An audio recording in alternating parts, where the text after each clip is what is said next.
everyone. Welcome to At Home with Sally. I'm Sally Clarkson, and I have the biggest privilege in the world to be with so many friends from all over the world who join me every week to listen to my stories, inspiration, biblical encouragement, and I am just so glad that you're here today. Thanks so much for joining me.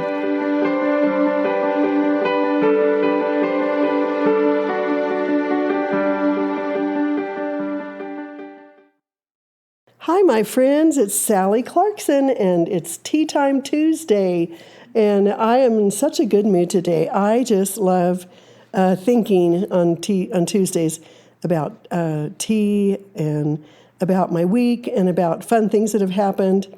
And so I think we're going to have a grand time today. I am a little bit disorganized in my life right now because so many things are flying at me at once, but I'm committed to making it through this month alive. And anyway, I just have to say today's Tea Time Tuesday is called Cuddle Your Teapot.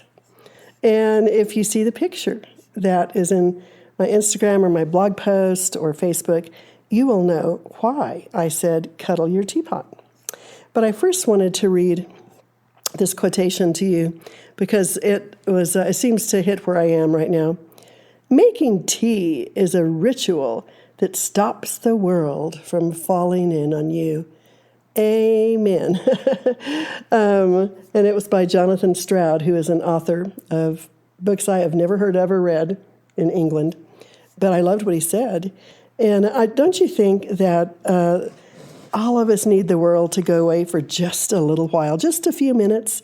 And so, my friends, take time today for a cup of something and close the world out in your mind and breathe in peace and enjoy this time that we have together. Isn't this truly the cutest, this little loving, cuddly teapot? As many of you know who listen to my podcasts, on Mondays I meet Sarah, my daughter. Many of you know her as well, Sarah Clarkson. She has a real name too. That's her author name. But we meet, especially in the winter. In the summer, we do different things. But I just want to make a rhythm every single week that I can because my children never really knew their grandparents well and don't have great memories of them. So I thought, well, at least maybe I can tuck a few memories away in their sweet little hearts. So I make a commitment, and I don't let anything else bother it except flying home to America. Excuse me, I think I might have a permanent hoarse voice, but anyway. So we go to this little place, and I have sticker books and coloring books and pencils. Queenie brings it, so it's something different than they have at their house. And Sarah and I get to talk while they nibble on a little croissant and a little tiny bit of juice. And they color away. They're just so good to do that. They're like this little club. They hold hands, all three of them, boop, boop, boop, boop, boop, walking in. And of course, we're surrounded by Oxford PhD students and professors, and they all kind of look at us and go, oh, who are they? But anyway, sometimes they even giggle and think they're sweet. But then we go to the playground. Then we come to my house. We do Legos, puzzles. They love to pick flowers in my garden. And so last year, I bought 60 new bulbs, and I had them plant the bulbs with me. Bulbs are so easy. You just kind of dig up a little bit of ground and put it over there. So I say, okay, today you can pick 8 flowers. And they just run around the yard and decide which ones they're going to pick. And right now, it's just daffodils that were coming up. So we picked the flowers. And then when everybody is kind of restless and obviously tired from the morning, I'll say, what time is it? And they say, tea time. And Lillian is the one who gets into it most because she's been doing it with me since she was 2 years old. But now, the other 2 kids, no matter what I put in their little cups, they call it tea time. Whereas she gets a little bit of a real decaf tea bag and quite a bit of milk in there with the tiniest bit of grandma sugar because I don't care if I put a little bit of sugar in her teacup. And they all sit on the couch and we all talk and have fun. And so Sarah, the kids were kind of sheepishly looking at me, and Sarah announced that they had picked out something for me Queenie, here's a little friendly soft teapot to stay with you while you're gone when you miss us. Are you going to take it around everywhere? Will you take it to every room? Don't you just love it?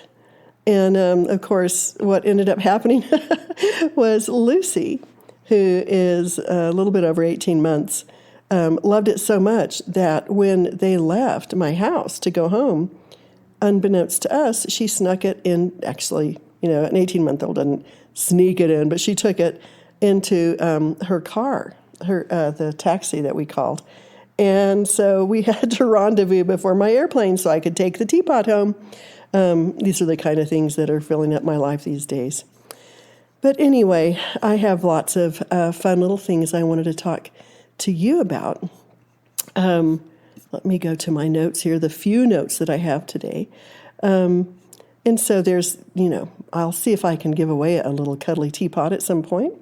But today, I just have some really fun things to tell you. But first of all, Clay and I have had a lot of fun. A lot of you, it's so funny. My husband is an introvert, doesn't care if he's ever on social media ever in his life. And I don't ever plague him to do so.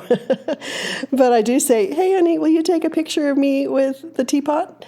And he obediently does that. But anyway, so yes, I am married, and yes, I do have a husband. But anyway, it's kind of like we're moving into a new phase because we do have, as per usual in our family, we have tea every afternoon together. Sometimes we do it at 10:30 in the morning. We both work quite a bit. We have a couple of places that we go regularly in town, and we take, whenever it's warm enough, we take Darcy Dog to the other side of the mountain, and we walk her around our little trails and have a lot of fun. And then we also have been going a couple of times a week to this little coffee shop that has really improved. I won't tell you the name of it, but it's near our house, and it has lots of tables, and it has good coffee and good tea. So we take our little computers and go there and sit together and work. It's such a bonding time to sip coffee and type on our computers. Anyway, I wanted to tell you something, a story a little bit this week, because I don't know, a lot of you are already sentimental about your children and they're 2 days old. I had this wonderful letter and a picture from someone who had just had a little baby, and she said, I just hope this never ends, because if you can go to the point of knowing that and accepting your children are human beings whose life has such vast potential, but if you at some point, in order to be happy, you have to accept it's going to take a lot of time. Anything worthwhile has a big cost. It's a cost in time. It's a cost in money. Your children will never quit needing things, even if they're things for their children, or if some appliance dies in their house. So even though you think they're costly when they're little, they're also costly when they're older.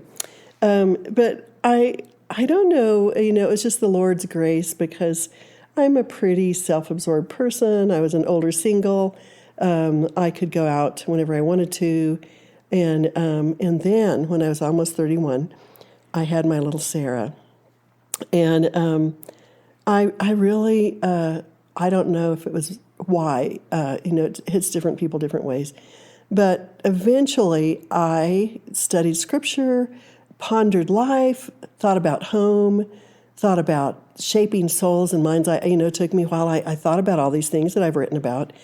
And I absolutely fell in love with my children and had so much fun with them. And did I ever get irritated? Yes. The other day I ran into someone at church, and she said, Sally, did you ever get angry at your kids?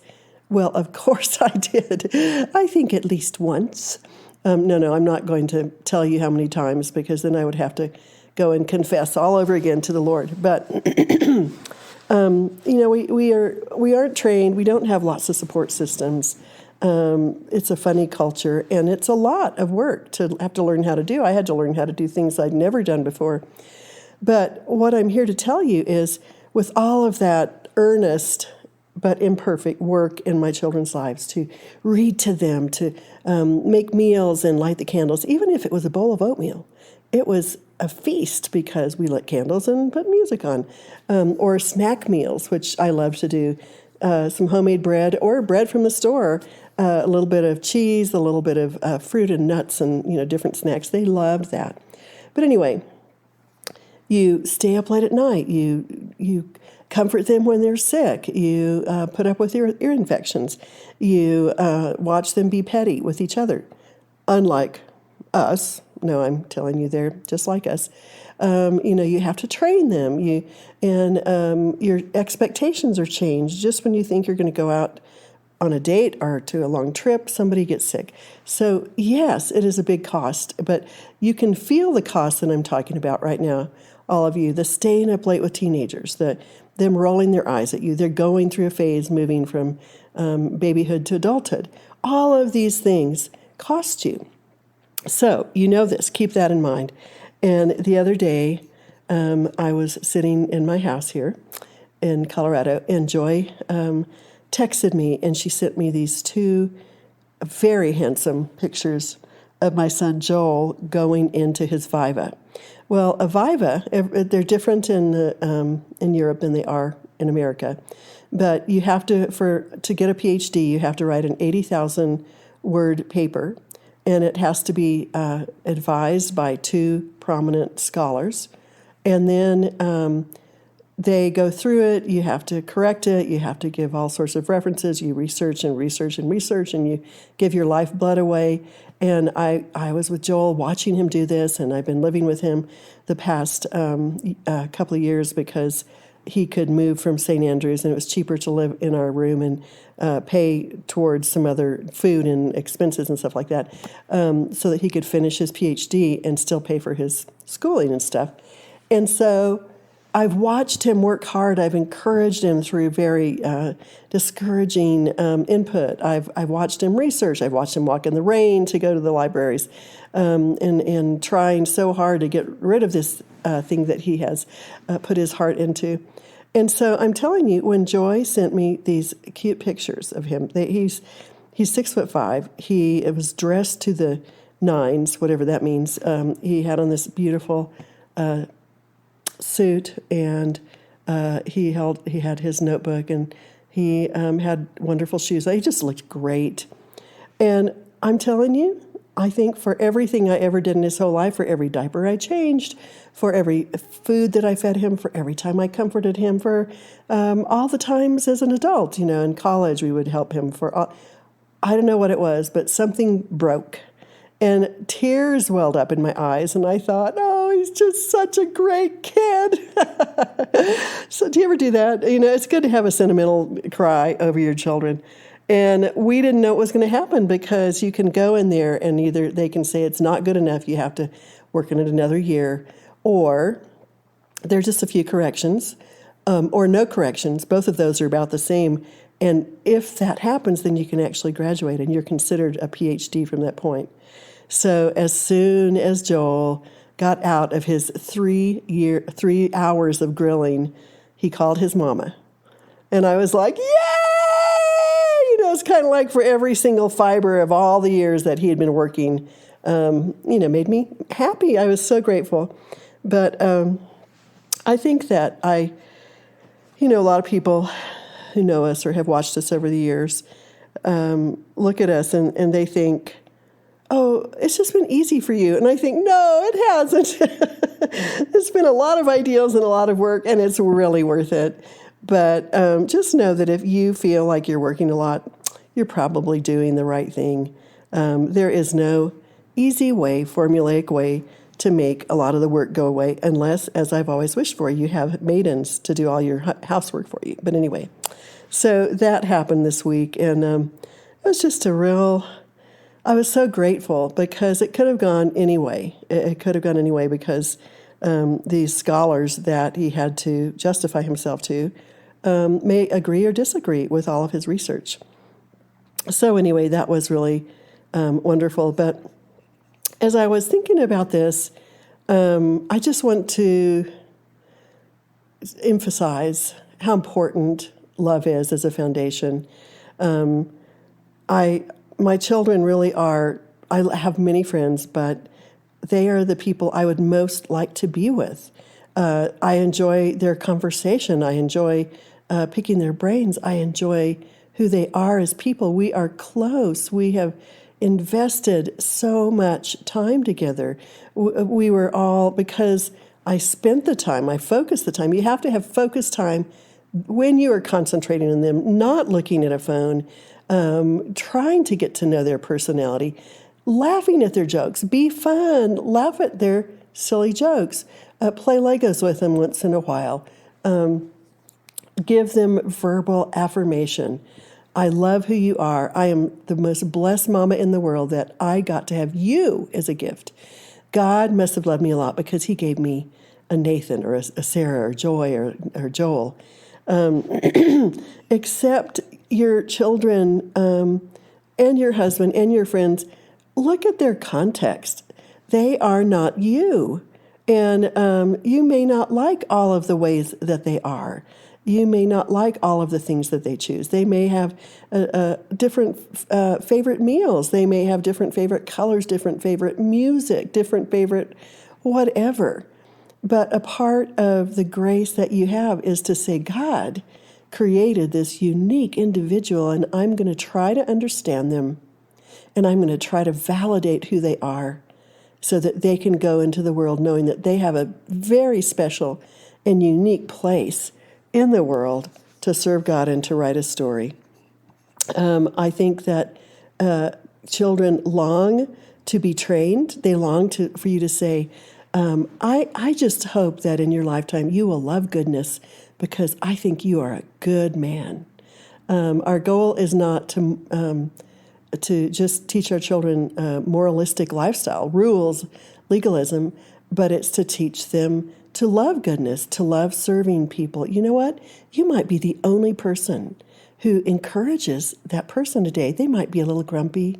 They've had a hard year. I wonder if we should take them cookies. I wonder if we should write them a note. I wonder, you know what? I think you are just the person to encourage them because you have such a good heart.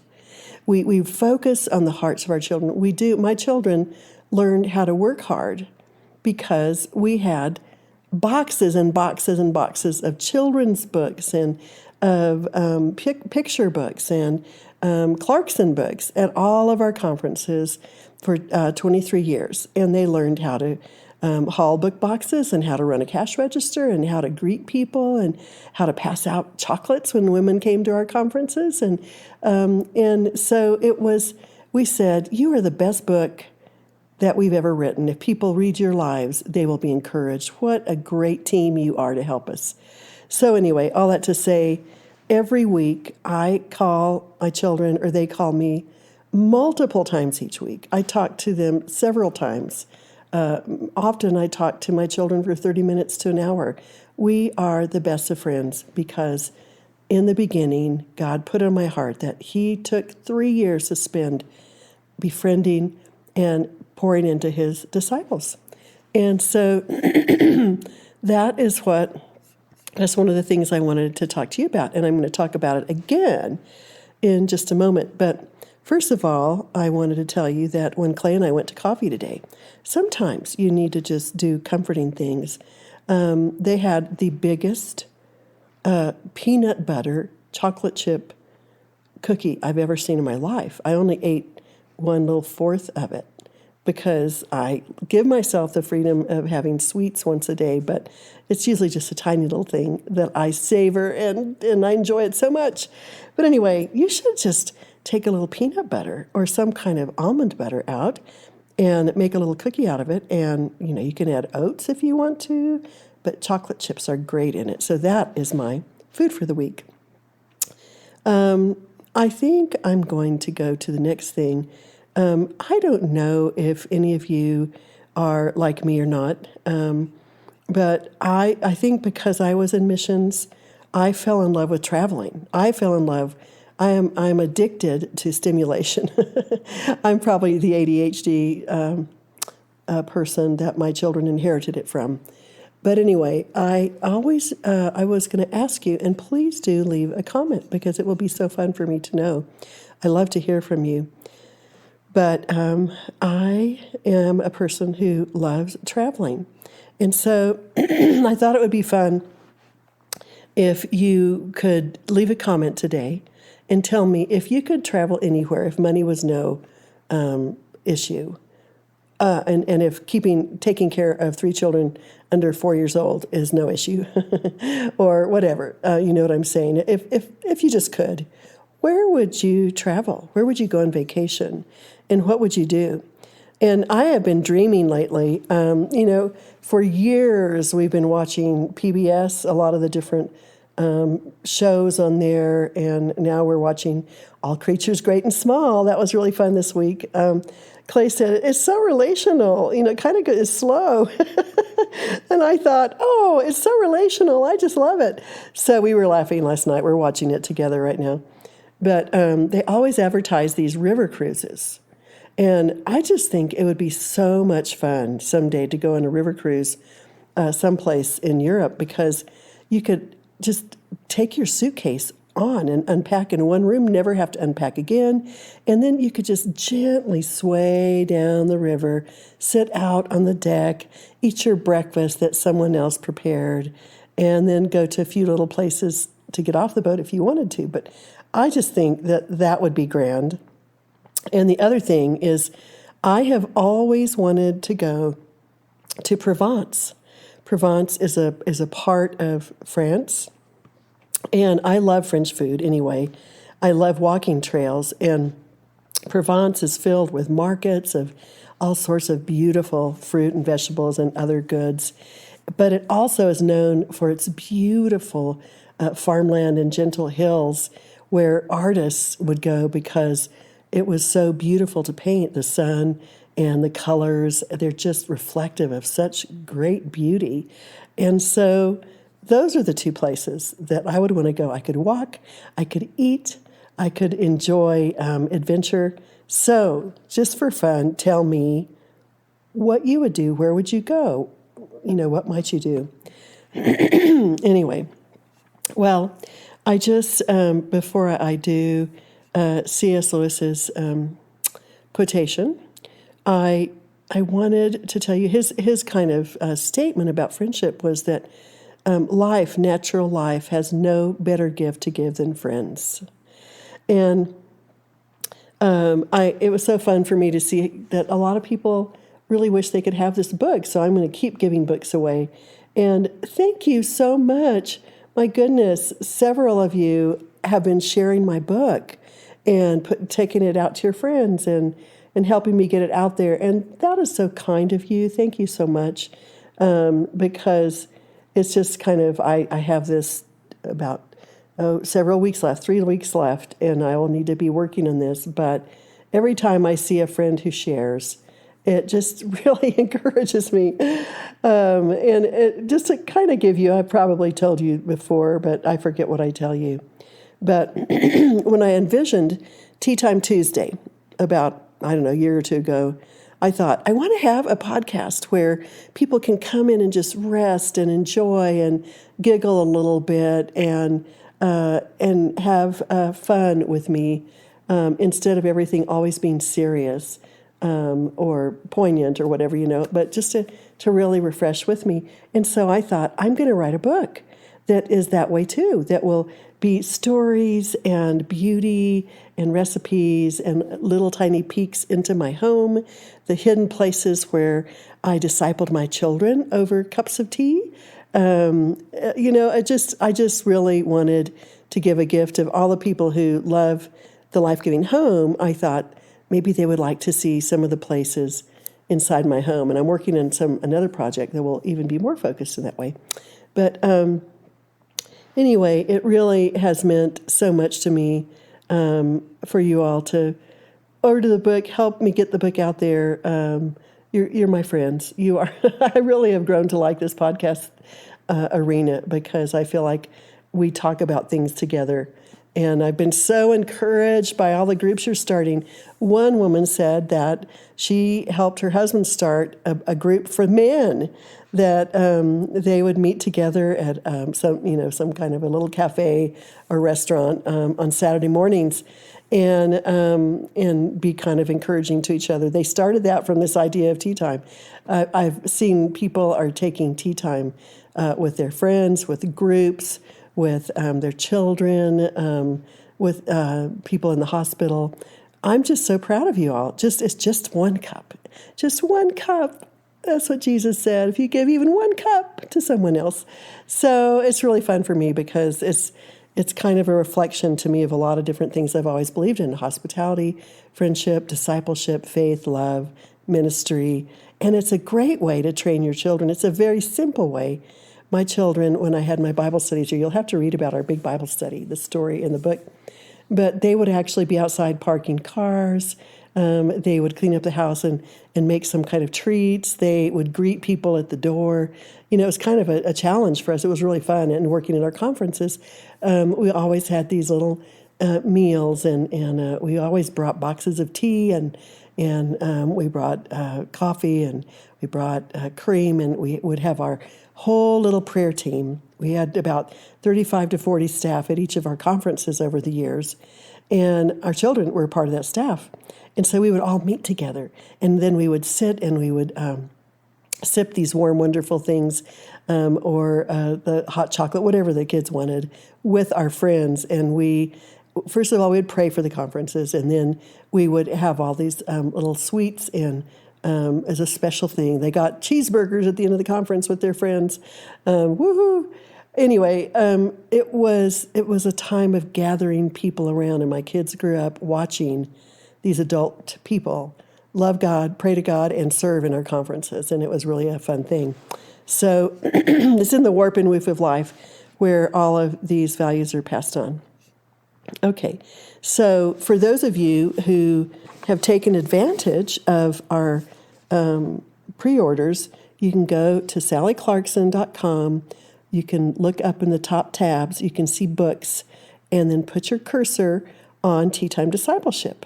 And then there is, you can see that there is me with one of my friends, Dr. Michael Ward. He is the most preeminent expert on C.S. Lewis. And he went with me to the Kilns, which is C.S. Lewis's house. And he talked all about the things that C.S. Lewis loved about tea. And he mentioned many times through the Chronicles of Narnia, where tea was given. Obviously, his voice is much better than mine. But, when someone has this great British accent, you just automatically think they must be the most refined, intelligent person in the world. It was really fun to do that. So you can go there and download the pre-order video that I did for anybody who ordered the book. And if you order 3, see, what we're trying to do is encourage groups to start. And so I think I'm even going to give away like a really fun big tea basket with lots of fun stuff in it to a group of people who have formed a group around and started a study. So if you buy 3 books or more, the idea is you buy them for your group, or you get your group to buy them with you. Then you'll be entered into a contest where I'll be giving away a basket of tea, and I'm going to do a Zoom tea time with a group. So we'll have a sign up for that later on in one of my morning sharings. But we just thought, how can we give lots of fun things away? I've got the funnest little gifts to give that I found in the last week. I just thought it would be fun to ply you with fun tea time things. Okay, so on one of the videos that I taped, 2 videos, one of them is on hospitality, and you have a workbook with it. The other one is at the Kilns with my friend C.S. Lewis, who's the expert on C.S. Lewis. And I wanted to read you. He does it much better in the video, but it's just beautiful. I just wanted to give you a little bit of an understanding of what we talked about. And this is C.S. Lewis in The Four Loves. And C.S. Lewis was known to be a person who was a friend. He was so kind. He took care of his alcoholic brother. He had kids from London during the war, just like in the Narnia, who stayed with him. He took care of his friend's mother and sister because his friend had died in World War I right in front of him, and they agreed to take care of each other's family. And so C.S. Lewis was constantly giving out to people who needed him. But in the midst of that, he had this great group of friends. He loved friends. And I call it Tea Time C.S. Lewis because they had this group, the Inklings, and they met for years and years and were friends. And so C.S. Lewis wrote a book called The Four Loves. And in this, he gives this beautiful description of friendship, which I hope will be reflective in your life, and that you will have this kind of friend. Perhaps as you think about initiating or opening your home or a time in your life. He says, in a perfect friendship, this appreciative love is, I think, often so great and so firmly based that each member of the circle feels in his secret heart humbled before the rest who are there. Sometimes he wonders, what am I doing here amongst all of these betters, people better than me? He feels he is lucky beyond desert to be in such company, especially when the whole group is together, and each of the group bringing out all that is best, wisest, and funniest in all the others. Such a group to bring out the best, the wisest, and the funniest. Those are the golden sessions when 4 or 5 of us, after a hard day's walk, have come to our inn with our slippers on, our feet spread out toward the blaze, our drinks at our elbows, when the whole world and something beyond the world open itself to our minds as we talk, and no one has any claim on or any responsibility for another, but all are free people and equals, as if we had first met an hour ago, while at the same time an affection mellowed by years together enfolds us. Life, natural life, has no better gift to give than friendship. Who could have deserved it? And so, my friends, that's the kind of friendship that I hope that I can see and pray could be developed in your life, the kind of friendship that no matter what happens in the world, you can have a place to feel at home. And that's kind of the kind of friendship that I have with my adult children and with Clay. We're we call it a club. You can have it with friends. I noticed last week I was a little bit overwhelmed, as all of you know, from all the tasks that I have to do, the interviews, the writing of new books, just the business from being home, and all this in 1 month, and speaking at Wild and Free, which I love. And I've been out with several different friends. I went out one on Saturday morning with a friend, and then I was with another friend on Friday at lunch, and I'm meeting another friend tomorrow. And I've noticed every time that to be with these old friends who know me in my weaknesses and in my strengths, and a lot of these women have so much in common with me because we've grown over years, so we could laugh at our failures and share our fears and talk to each other about how tired we are. It was just, I love what C.S. Lewis did when he described all of these people. But anyway, I have got to go because all creatures, great and small, we're watching it hour by hour, once a night together. And so Clay is waiting for me. And I will go get, I've always had one little tiny square of chocolate at night. And so I'm going to go get that. And then I have only my cuddly warm bed to look forward to. which I look forward to every single night. So, my friends, let me pray for you. Dear Heavenly Father, when I think about the friendships in my life that you have given me, the sweet times when I needed someone to understand, to talk to bring me a meal, to help me, I thank you, Lord, that as we opened our home, people opened their hearts to us. And I pray that, I know that there's so many people in this, listening to this podcast right now, who they themselves need someone to reach out to them. So I pray that your Holy Spirit will arrange friendships, and will arrange soft hearts, and will arrange healing between parents and children, between husband and wife, between friend and friend, that these might come together to be in a comfortable place with one another, or find a friend to be with, that your Holy Spirit will knit their hearts close together, that they might have just that love and freedom and goodness and safety and comfort in the lives of a few people, so that they might face their lives with courage and with strength. I know my friends encouraged me so much this week, just giggling and being together and knowing each other well. Bless my precious friends here in this arena with friends that know them well and that love them well, and help them to be the kind of friend who responds well to those in need.